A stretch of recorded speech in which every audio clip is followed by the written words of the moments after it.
Welcome into the Hustle Podcast, going live on the WagerTalk YouTube channel and on YouTube, the Hustle Show Pod. I am Drew Martin, joined by Adam Trigger and Chris Thurston at CTBet16 at Top Flight SI. We will have Paul Stone on the show, breaking down some college football. He's placed in multiple college football contests, and of course, Barstool Bets with Kelly Stewart. We got Wally's Corner in bounce back mode, guys. Sharp plays from Las Vegas on the other side of the counter in a sports book that will remain unnamed.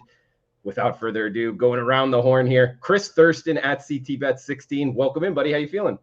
Drew Martin Bets, I'm doing all right. I just got back from Texas, went to the Baylor game on Saturday. Saturday was really good, and Sunday was really bad. I ended up throwing out my Patriots hat. That's in the trash. Even though I am a diehard fan, I bet them last week, and I bet them against the Bucs, which was the right side. I'd still bet them again. People might say, "Oh, you're a homer." CT bets. No, I bet them I bet against them the week before versus the Texans. And usually around week 7, week 8, the Patriots hat goes in the garbage, and it went in the garbage last week, Drew. Other than that, I'm doing phenomenal and great to see you. Great to see you, CT Bets. It's okay. Trash whatever you need to be trash, as long as it's not those nice TVs we see there in the background. You're doing some work in CT Sportsbook, huh? CT Sportsbook is finally complete. We got the big screen, the 74-incher right in the middle, and then we got 4 32-inchers to the right and to the bottom. Officially complete, 5 games at once. It's pretty good, Drew Martin Bets. Can't wait to come over there and just trash the heck out of that room. And I know another person that can't wait to do that. That's Adam Trigger. Give him a follow on Twitter at Top Flight SI. Adam, like always, man, good to see you, buddy. Welcome in. Good to see you, Drew.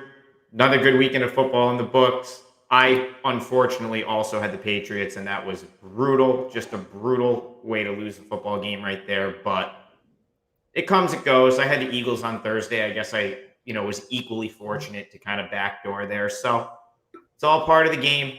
Had a good weekend in football. My biggest play ended up being Purdue. Easy winner. I know that was Kelly's best bet too. So hopefully we're cashing more tickets again this week. Absolutely. Hopefully we cash them. Hopefully you guys can tail the best bets, and feel free to throw out there on Twitter or on the YouTube here what you're looking to bet, maybe some sharp angles you're seeing out there. And always remember, we're brought to you by Viva Tequila Seltzer. It is getting mass produced as we speak. Proud sponsors of the show. Our flavors pair perfectly with our artisanal Blanco tequila for our subtle and refreshing drinks. Viva, coming to a store near you. Adam, we got a recap here. Like always, transparency part of the show here. What do we got for recap off of last week? Yeah, so real quick before the recap, Chris and I decided we want to give away some merch again. Nice. So all you have to do to qualify is retweet the show link that just went live on the Hustle. And at some point in the show, I'm actually going to retweet it so you guys know what I'm talking about. All we ask is that you retweet the show link, the one that's currently live, and give us your best bet this week. So all you have to do to qualify is win your best bet. If you retweet the show and win your best bet, we're going to pick one of the winners at random, and we'll send you out some merch. So you can do that anytime during the show. Thank you, Drew. And really anytime up until Saturday. You just have to retweet the on-demand link, win your best bet, and we'll pick a winner and get some merch out. But on to the recap. Drew Martin Bets had himself a nice little show last week. In the big game breakdown, he talked about Cincinnati -21. They won by 1 million. He talked about Fresno State. They shut out Wyoming 17-0. We actually went 4-2 in those big games. I had the Jaguars. That was a wild game in London. That got there. Yeah. We all took a loss on the Browns, which was a complete disaster. They were never close. Virginia Tech fell short for CT, but Kelly and Chris both liked Baylor. And that was a nice in-person win for Chris before his weekend went to complete shit with the Patriots. So those are always nice in-person wins. So nice 4-2 right there. Kelly, she gave 4 golf plays out again. Those went 2-2. John Murray gave us 3 plays. I know there was some confusion. They actually went 2-1. The ones that we gave out on the show: Cincinnati winner, Western Michigan winner, and Utah State fell just short. But for the second week in a row, I probably should have led off with this. Best bets, 3-1. Another 3-1 week for the best bet. And the one loss, brutal. Patriots +4. I mean, that's just a brutal loss. It should not. That really should have been a win. But Drew Martin, Kentucky +23. How about that ending? 7 seconds left. Easy. Oh yeah. Easy. The money in the bank. Love, dude. Big underdogs. That's the best thing about betting them. You're out the whole game. It's not really all that competitive, but you cash your ticket. You learn to love them, Adam. Great quote from Stoops in the news when he got asked about it too. He was just like, "I wanted to score. What do you want me to do? I'm going to play the whole game." Yep. I had Air Force +4, nice outright winner right there, and then of course Kelly in Vegas, Purdue +11.5, outright winner, destroyed Iowa, never in doubt. So a great 3-1 week in the best bets, and the only thing that fell short. Wally did not have a good week, but I think that was probably pretty obvious if you look back. I mean, it was pretty widespread how that sports books got crushed this weekend with the amount of public action that hit. 1-5 week for the Walrus, but he is still, even after the losing week, 30-25-2 on the season. That's really good. I fully expect some regression in the other direction and a bounce back. So looking forward to Wally's corner because I'm certain he's going to have some winners for us this week. But overall, another pretty good week of content on the show. And like I said, try to do it again this week. Yeah, we will. That's one thing we're going to work on, try to get those winners. I knew it was a good week. I didn't know it was that good. Adam, thanks for reminding us, though. And shout out to the chat box and on Twitter, everybody joining us live. We got Paco in the house, Jeff as well, Michael, Abby Jackson, VIP here. All of you guys, welcome in. And again, feel free to chime in. Yeah, please smash that like button and feel free to comment below on YouTube if you're watching on replay. We'd rather you watch live, but hey, that works as well. And we'll go through the comments and answer any questions on next week's show. We got big game breakdown right now, guys. One big game I wanted to talk about, and then we can go around the horn. I know we got some Iowa Cyclones looks, but it's a Friday night game. That's why I'm counting it as a big game. It's in the AAC, but it is going to be one of only 4 games on Friday Night Lights. Memphis at UCF. Adam just recapped it in terms of last week going against UCF. You know what? I'm going to keep this train rolling. Learn to kind of build a bankroll going on teams and fading teams. And right now, UCF is a fade team, guys. They have their quarterback, Dylan Gabriel, out with an injury. And it's not only that, mainstream media will focus on that, the media, but really you look at half of their defense is out from the starting slate. And it wasn't a really deep defense to begin with. So only a pick 'em -1 even. So we're getting +1 on Memphis right now as we're going live. I think the underdog is the wrong team's favored here. I think Memphis should be favored in this game. They're both freshman quarterbacks, but Memphis's quarterback has a lot more experience here, and he's played a lot better to date. So I'm going to go Memphis Tigers. Look towards the Memphis Tigers in my big game breakdown. CT, I know you got something brewing here in the Big 12 in terms of big game breakdowns. What were you looking at? Yeah, so our good buddy Keith Landry, who's a loyal follower and listener of the show, he asked us about what we thought about Iowa State versus Oklahoma State, and I have a play in this game. So quick little story here. When I first got into gambling, when I was probably around 18, 19, I remember coming home one day from college break, and I said to my father, who was also a gambler, now Drew Martin bets, I can't remember exactly what the game was, but it was something like this game. I came home, I'm like, Dad, I can't believe Oklahoma State is getting 7 this weekend. They're the number 8 team in the country. I love Oklahoma State. And he goes to me, son, sirens should be going off in your head. Alarm, alarm, alarm, red flag, red flag. Why is the number 8 team in the country getting 7 points, son? Why? And I started to think about it, and I was like, yeah, I don't care, Dad. I still love Oklahoma State. And want to know what happened, Drew Martin bets? The team that was Iowa State came and smashed their doors, and then I said to my father, okay, I think you know a lot more about gambling than I do, Dad, so I'm going to listen to you. That's what reminds me of this game this weekend. I like Iowa State here. I'm laying the 7. This Iowa State Cyclones team is a lot better than that 4-2 record shows you. Brock and Breece Hall, 2 of the best in the country, hasn't really been the start that the Cyclones were looking for, but I fully expect Matt Campbell's team to be ready to go on Saturday. And why is this unranked Iowa State laying a touchdown to Oklahoma State? Oklahoma State, in my opinion, is not the number 8 team in the country. Mike Van Gundy always finds a way to screw things up. And I feel like this Saturday is going to be just that game. I like the Cyclones. Drew Martin bets -7. They win by double digits. Mike Van Gundy, he's a man. He's 40. And are we adding that Van Gundy, or is that like something that's like under the radar in Big 12 talk? That's what I always just say because I think he's a yo-yo. He is. He rocks the mullet though. I'll tip my cap to that. Other than that, I don't know too much about him. But no, good stuff. Love the enthusiasm, CT Bets. So going with that move, yeah, alarm bells ringing. That's for sure, man. So looking towards the Cyclones, laying the points from CT Bets, big game breaking. And we got Adam Trigger here. What in terms of big games, Adam, what are you going for? Well, Drew, I'm going to go to Sunday Night Football. But first, I want to throw this out there because this game goes in an hour. I like Appalachian State tonight. Walrus said they're betting Coastal Carolina like it's free money. And I know this game starts in an hour, so I just wanted to throw it out there before I forgot. Appalachian State, if you can find 5, I would grab it right now. It's probably 4.5. I like them tonight. I didn't give it out, but I decided I was gonna bet them about an hour ago. So just an extra one right there. I'm taking Appalachian State tonight. There's 5s. There's 5s. Yeah, I was gonna say there's probably 5s. I like it at 5.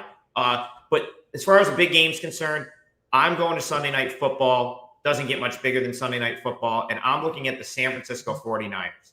I'm not someone that lays points very often, especially in prime time. But I like the 49ers here. This is a spot. So they come off a bye week. I like Kyle Shanahan off a bye. I think he's going to have his team prepared. They've lost 3 straight games, and this just feels as do or die of a spot for the 49ers as you can find. I actually think having Jimmy G back is a good thing here. Now, I know we talked about the Niners a couple weeks ago, and I said, okay, we want Trey Lance in there. Trey Lance does not look really ready to play yet. I thought the Niners played great against Arizona, and Lance was sort of limiting them. They couldn't score, and that really was what cost them that game. Other than that, they played pretty well. This week, you've got the 49ers. The Colts are the 29th ranked pass defense in the league. I think Garoppolo is going to be able to just sort of dink and dunk his way to some offense here. I'm going to play Kyle Shanahan off the bye. The Colts' only 2 wins are against 2 of the worst teams in football. It's in San Francisco. It's Sunday Night Football. I like the 49ers laying the points.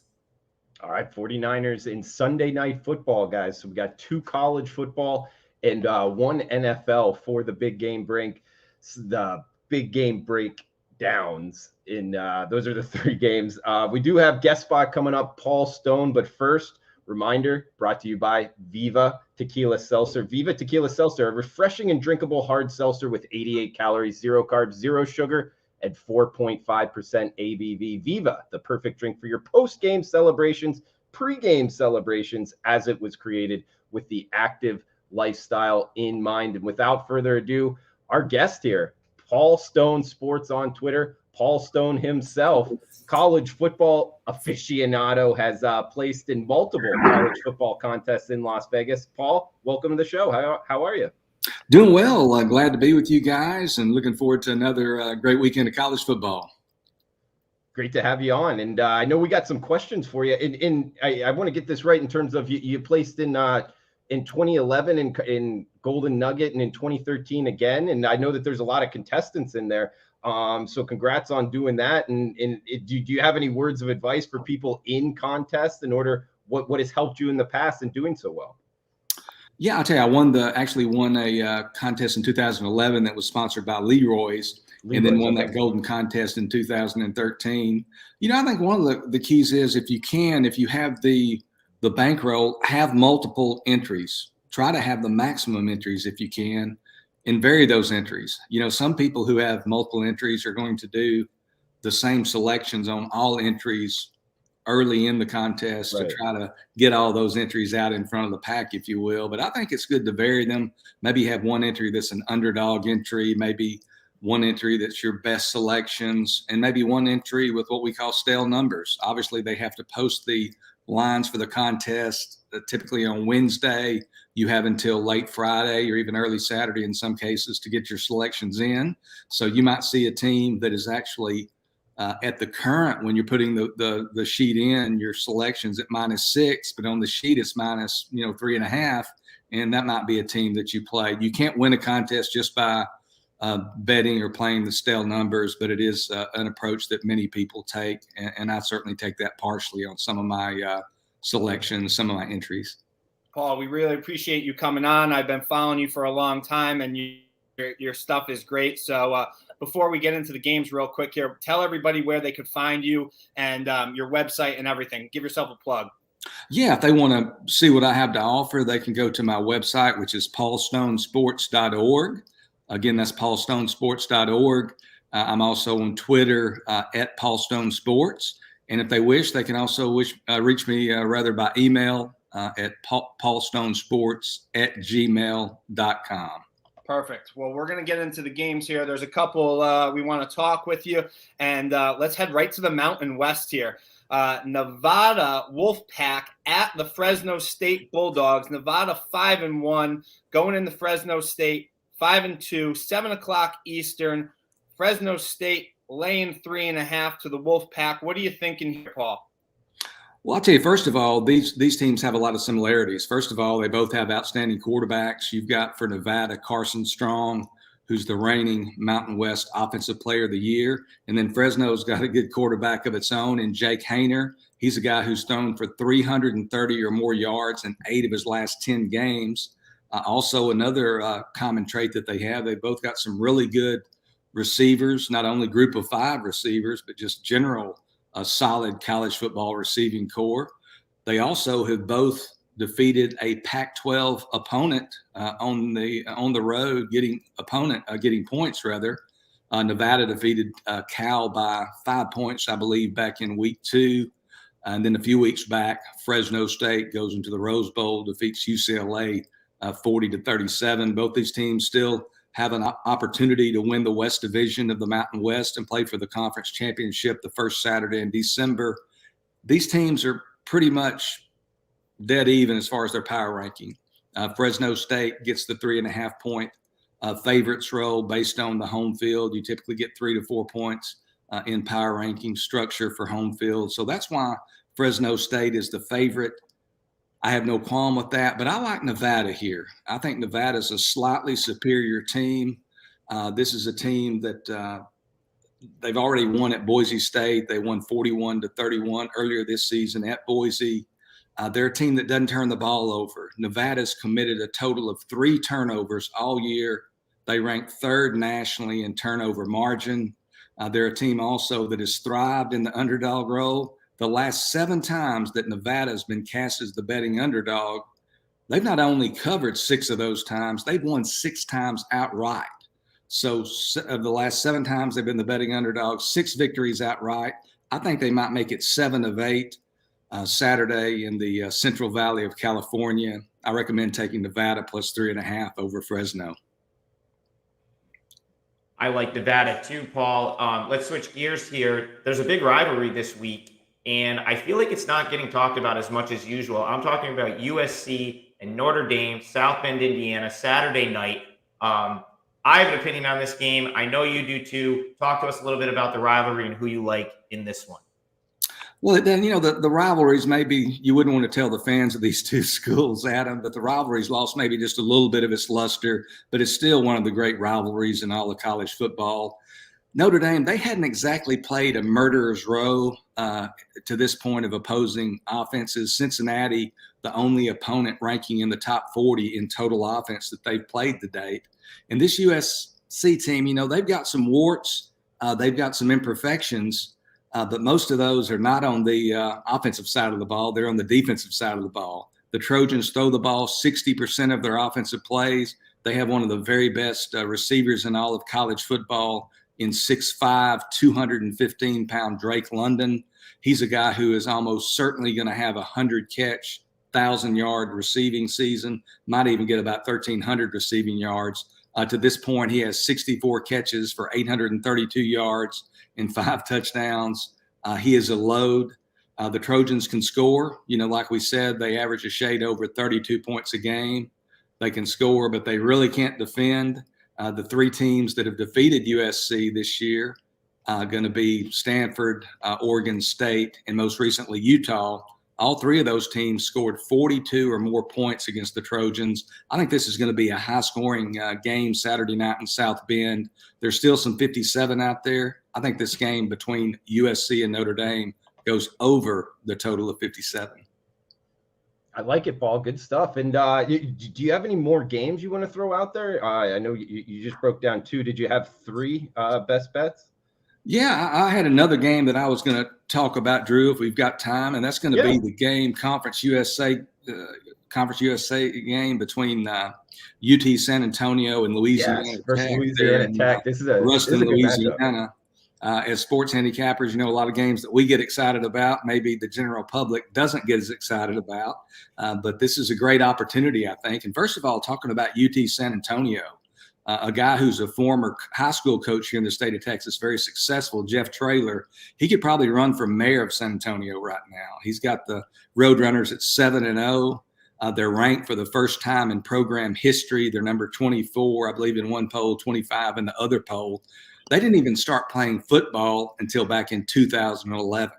They didn't even play an FBS schedule until 2013. So this is a very young UTSA program. The entire city of San Antonio is abuzz.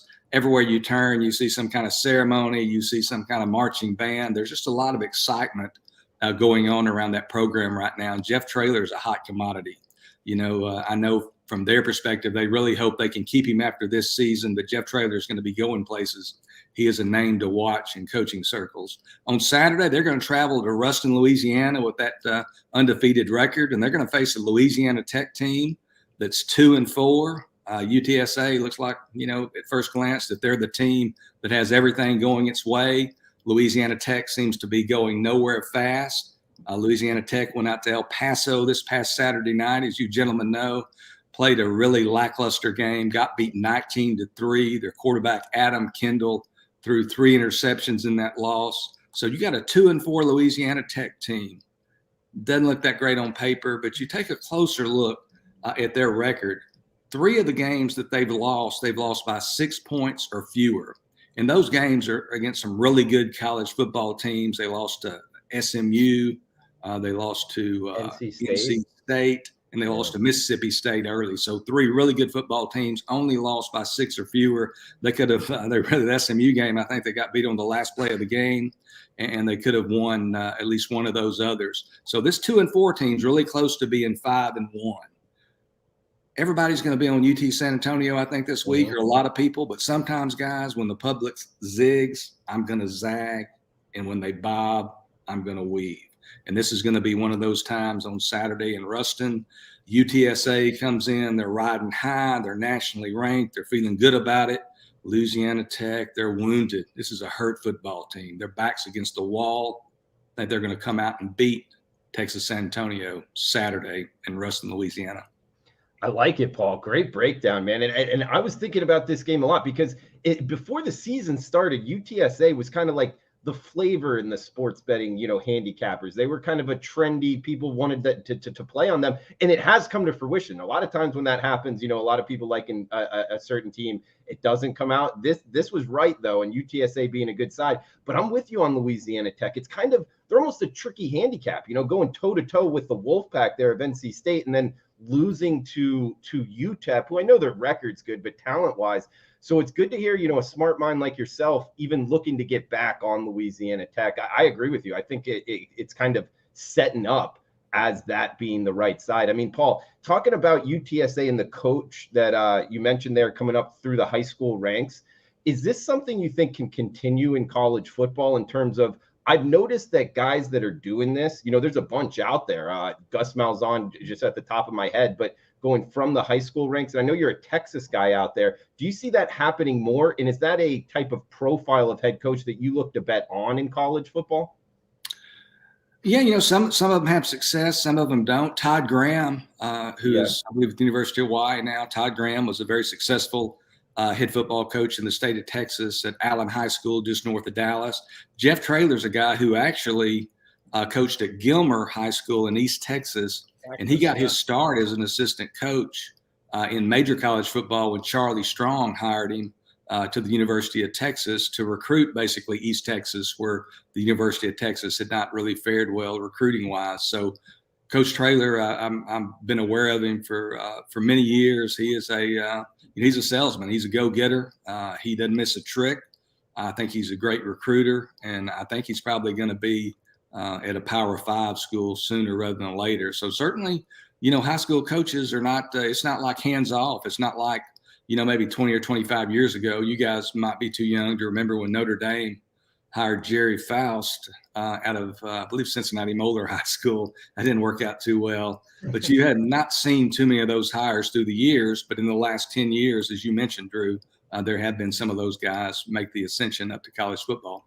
Yeah, sure. I didn't mean it like going from high school football coach to coaching Notre Dame, maybe steps in between, maybe like somebody like UTSA seems to be a good fit there. So Paul Stone, guys on Twitter at Paul Stone Sports. He's placed in multiple college football handicapping contests over the years. Paul, can you leave us with any kind of words of advice out there to any sports bettors, and maybe if you have a best bet for us? My best bet of those three would be the Louisiana Tech play plus the 6.5. I just think it's a great spot. I think one piece of advice I'll give is when you get later in the season, we're at the midpoint now, really past the midpoint. Some teams are, I think, playing their 8th game.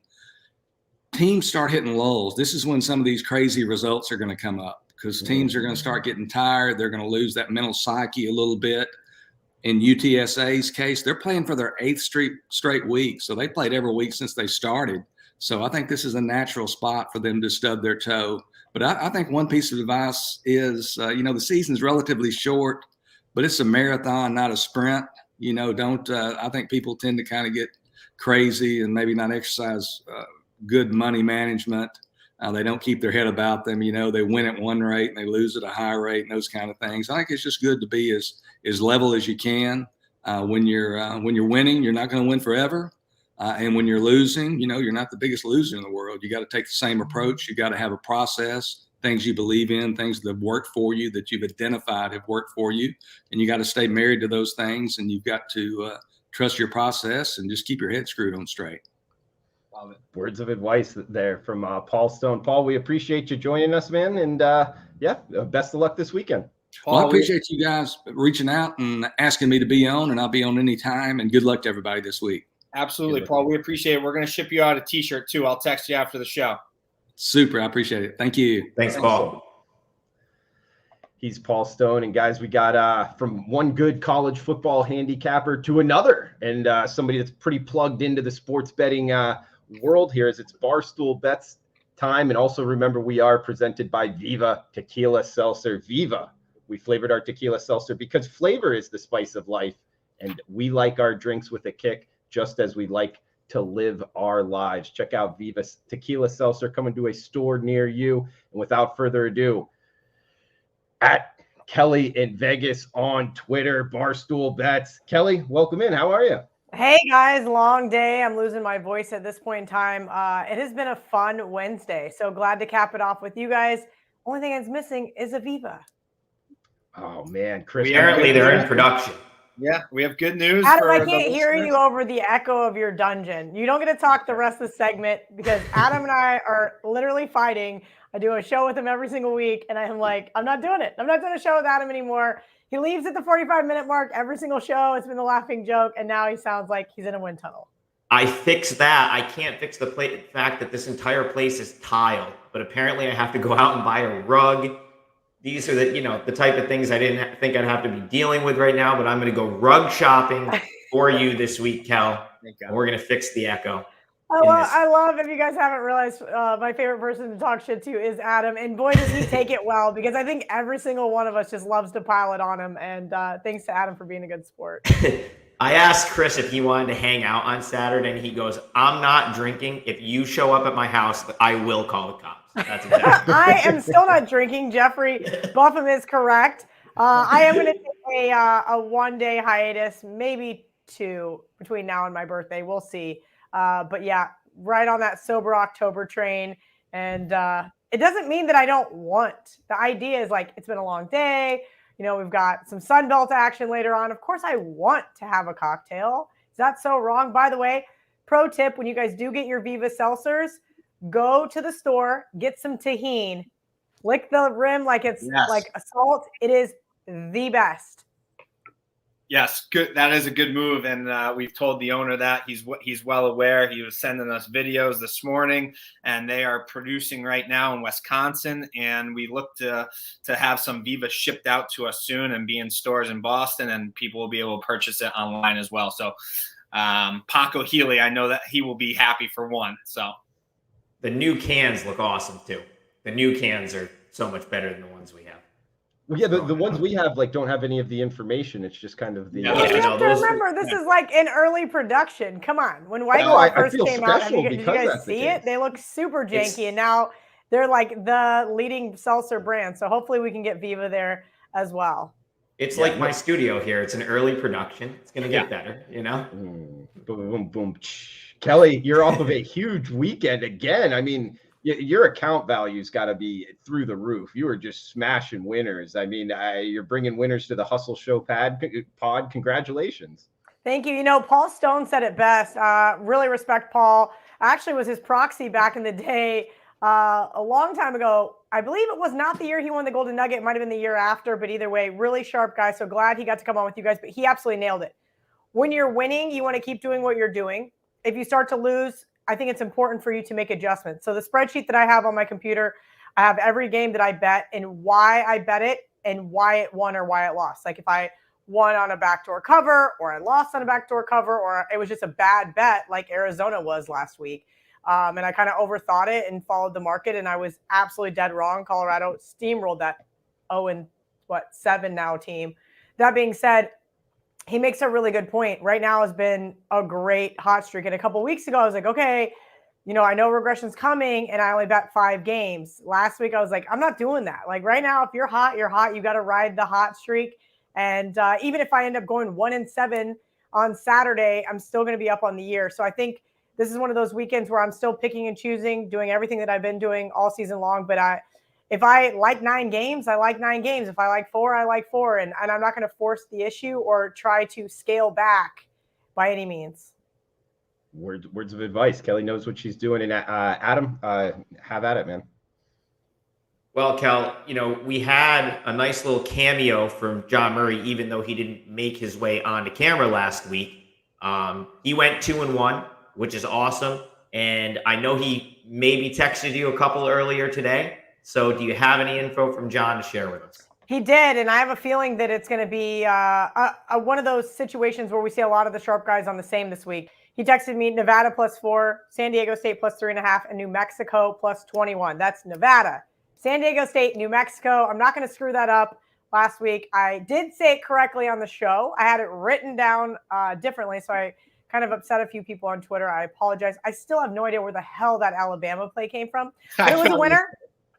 Yeah, I would never lay 17 with Alabama. I shouldn't say would never. It's just not my type of play. So I know it wasn't my play. Well, it fit though. It fit because John gave out 3 like favorites. So you probably it did kind of fit. Like all of his plays were.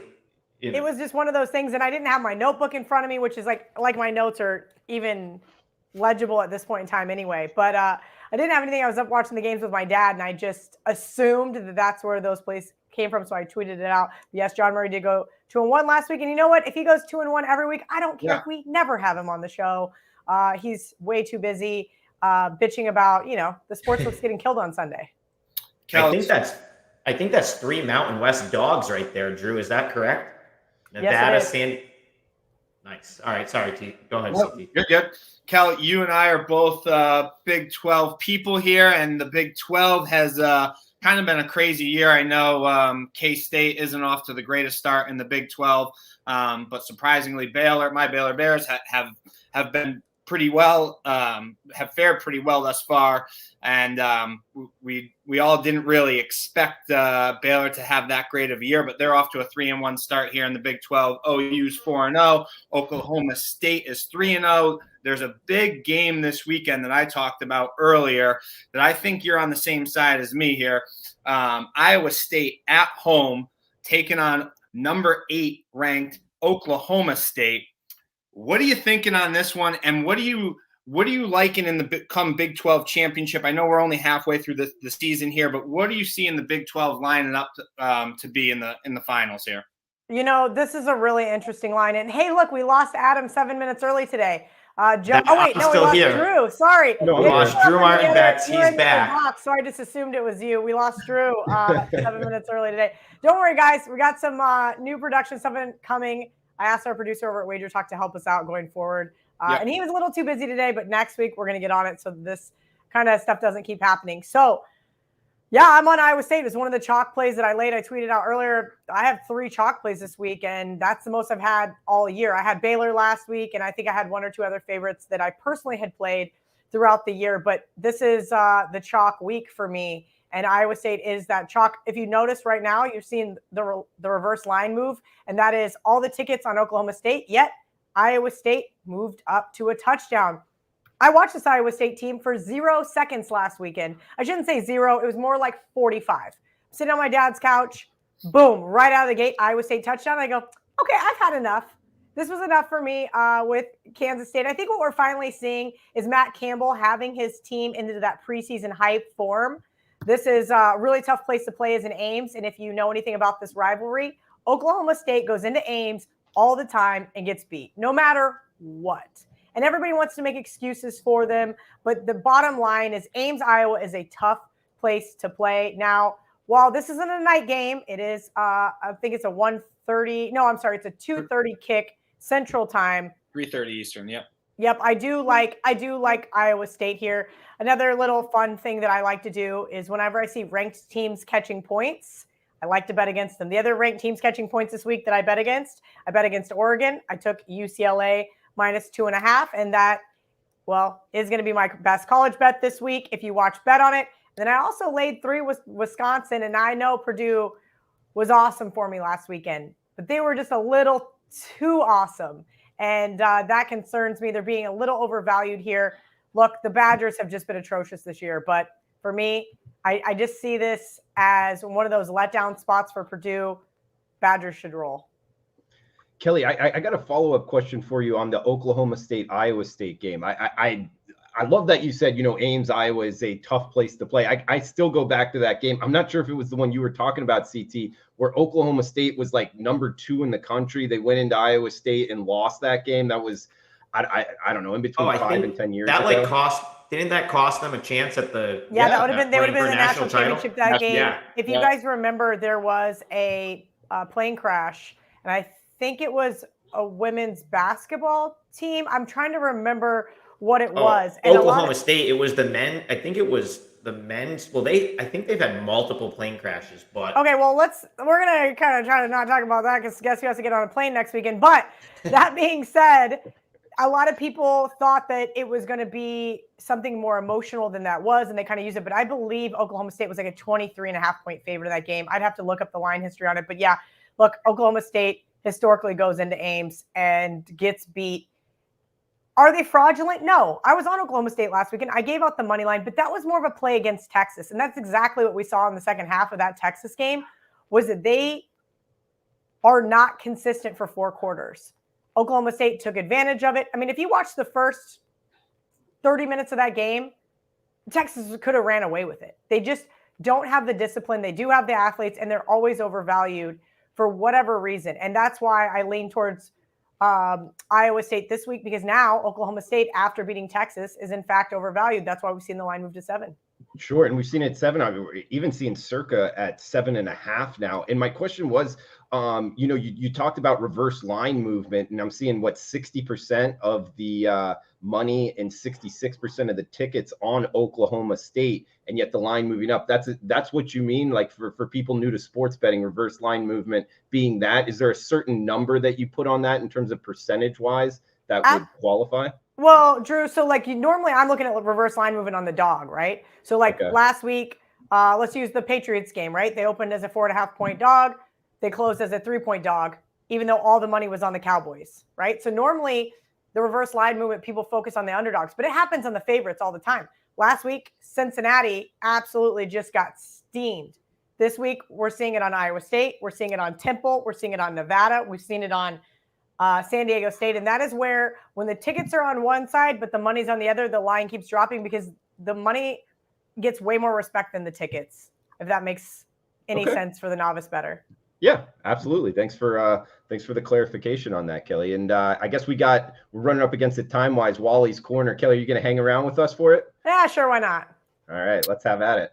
Yeah, we'll head over to Wally's Corner here. And obviously, like we talked about at the beginning of the show, Wally's Corner has kind of drifted off a little bit. You can't stay hot forever. And, one way to look at it is you see on Twitter the sportsbook directors crying that they got smashed the last couple of weeks. Well, we are giving you the correct information. That just shows that you are on the right side of these. There's going to be 2, 3, hopefully not 4 weeks where the public do mash it for the year. But the public's going to come back a little bit, I think, and you can expect the sharp sides to start covering more these next couple of weeks. So Wally did give us 3 college games and 2 NFL games. I'll go to Trig first to get an updated record, though, before we give those out. Yeah, real quick, he's given us 57 plays, and he's 30, 25, and 2. That's pretty solid over a 57-play sample. So, yeah, a couple down weeks, the way I look at it, this is the week probably to play him. It's his information's been good. I love coming in after a week like that and saying, like, this is going to be the week. So, yeah, I'm really excited to see what he's got this week. So it starts off with a game that we've kind of talked about that goes tonight, Coastal Carolina at App State. They bet Appalachian State +5 all the way down to +4.5, +4. Wally says to sprinkle a little bit on the money line too. Like Trig was saying, they're acting like it's free money tonight on Coastal. Next one is they bet Syracuse at Virginia Tech. Number they bet was +4. It's now down to +3.5, +3. Next one is a game that Paul Stone came out and talked about is Nevada at Fresno State. They bet Nevada +4 all the way down to +3.5. I think there's some 3.5s that are still out there, but I'm starting to see some 3s here across the board. Those are the 3 college games. The 2 NFL games he gave us are the Atlanta Falcons at the Miami Dolphins. They bet the Falcons from a pick all the way up to -2. Now sits at -2.5. I like the Falcons as well in that game. And the last game is Colts at 49ers Sunday Night Football. The Sharps bet the Colts +5.5 all the way down to +4.5. I think that number sits at +4.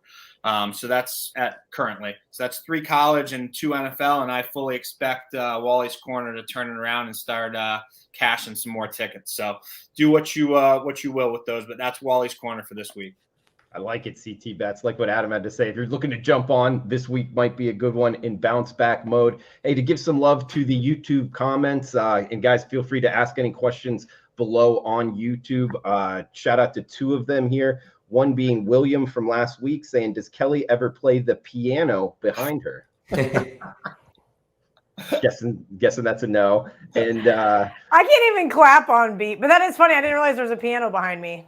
Yeah. It looks nice. Very clean back there, Kelly. And we also have Alvin Smith saying one that will make you happy, Kelly. This show and Bet on It, the 2 best betting shows out there. So appreciate it, Alvin. You can catch Kelly in Vegas on both of those. Bet on It.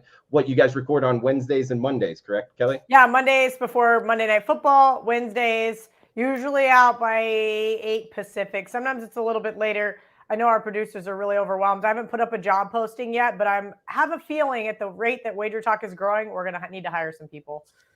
Yeah, use that out there, guys. Maybe send your resume over, and you never know what can happen. That's how I got into the business. We also have somebody asking, talk about stories, how you got into sports betting. So maybe when we have more time, non-football season, which we are planning on running the hustle throughout March Madness, guys. So we can get into that as well. But time for best bets now. I'll start us off. Clemson and Pitt here. I'm going with where the market is telling us to go. That's on the Pitt Panthers against the Clemson Tigers. Clemson 0-6 against the spread.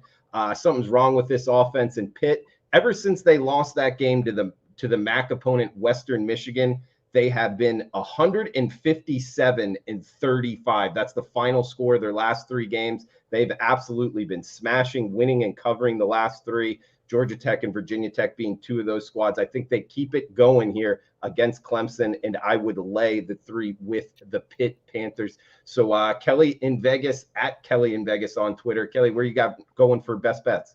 Well, I'm going to split this rep with CT because he is also going to use the Colts as his best bet. And frankly, Sunday Night Football has been really good to me. This happens to be the 3rd week in a row I'm taking the Sunday night game.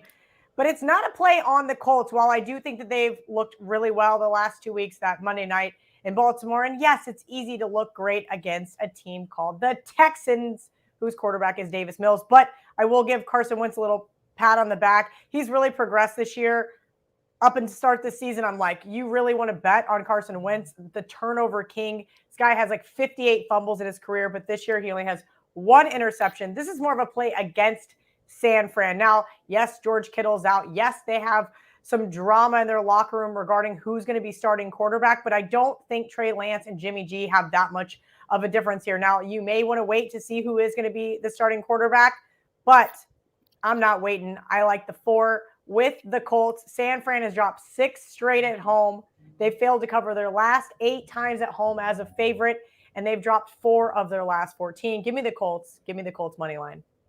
Colts money line or +4 for Both. the best bet? Oh, Okay. Both. All right. It's Nice. it's +4 and worth more than a sprinkle. I like it. Yeah. I'm with Kelly on this one, and I gotta say, we were on the same best bet a few weeks ago, which was the Rams at home versus the Bucks, and we both catch that. I'm on the Colts again this week, +4 Sunday Night Football. I think the Colts are coming along really nicely as of late. Carson Wentz, as Kelly said, is really starting to put it together a little bit. He got a couple key pieces back last week. T.Y. Hilton returned and gives that deep threat to Carson Wentz. Jonathan Taylor has been running the ball very nicely, which you'd love to see. Kyle Shanahan's just not doing it for me. I know I backed him a couple weeks ago, and I'm starting to actually really see it right now. He's not somebody I really want to back. He's 31-37 with the Niners overall. I mean, wow. And he's blown 2 Super Bowls. Not 1, 2. I'm taking the Colts on Sunday Night Football, +4, and sprinkling that little bit on the money line as well. Like it. All right. Bets. Go ahead, Adam. Couple things first. One, I know I said I like the 49ers earlier. I'm completely retracting that because I'm not betting against Kelly and CT. I'm not saying I like the Colts. I'm not betting against their best bet. I did lean Niners because I've been on them in previous weeks. I'm going to have to go back and look at that. 2, I could play that piano behind Kelly. I took 12 years of piano lessons as a kid. So happy to play for you guys anytime. My best bet, though, I'm heading to South Bend, Indiana. I'm taking USC +7. Paul Stone talked about it a little bit earlier. USC can score. That's really not their issue. Their issue's been defense, and I think they're going to score plenty against Notre Dame here. Notre Dame has not been good defensively this year. If you look at who Notre Dame's played, I mean, Florida State, Toledo, and Virginia Tech, none of which are very good offensive teams, move the ball without issue against Notre Dame.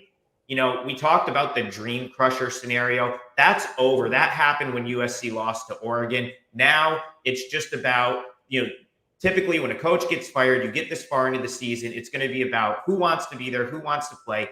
These kids come to this school to play this game. The 2 games USC has on their schedule that mean anything are this and UCLA the rest of the way. I think USC is going to show up. It's a huge game for the kids. It's a big rivalry. I'm taking the 7, and I would not be surprised if they shock Notre Dame and win outright. CT, we got some news here about Viva. We do, yeah. I think I said a little bit about it earlier, but we talked to the owner today. Production is rolling. They are getting about 1,000 cases rolled out right now, being canned. We got some videos of it, and it's going to be shipped up to Boston in a couple weeks. The website will be up and running. People will be able to order on it. It's not legal for us to ship people, our fans, out Viva, but there's going to be ways where you could access it, whether it's on the website or in a state nearby you. I know they're launching in Massachusetts to start, but supposedly going to Texas, California, Florida, Connecticut. So look for Viva to start making a big bang in the market in the next couple months. I'm excited for that. Is there any way we can get in on like some equity with the company? I would love to. Yeah, how come the owner didn't text me about being an investor?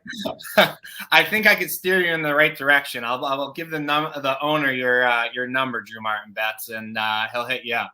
I'm telling you, stock value, guys, this is going somewhere. I like this drink. 0 sugar as well. So that helps with the hangover. 0 carbs, 0 sugar, 4.5% ABV. Our belief is to live long, live well, and live it up. Hashtag Viva Up for Adam, Trigger, Chris Thurston, Kelly Stewart. I am Drew Martin. Guys, thanks for tuning in. Please smash that like button. Feel free to comment below. Best of luck if you're tailing out there on the best bets. We'll be back next Wednesday, 6 p.m.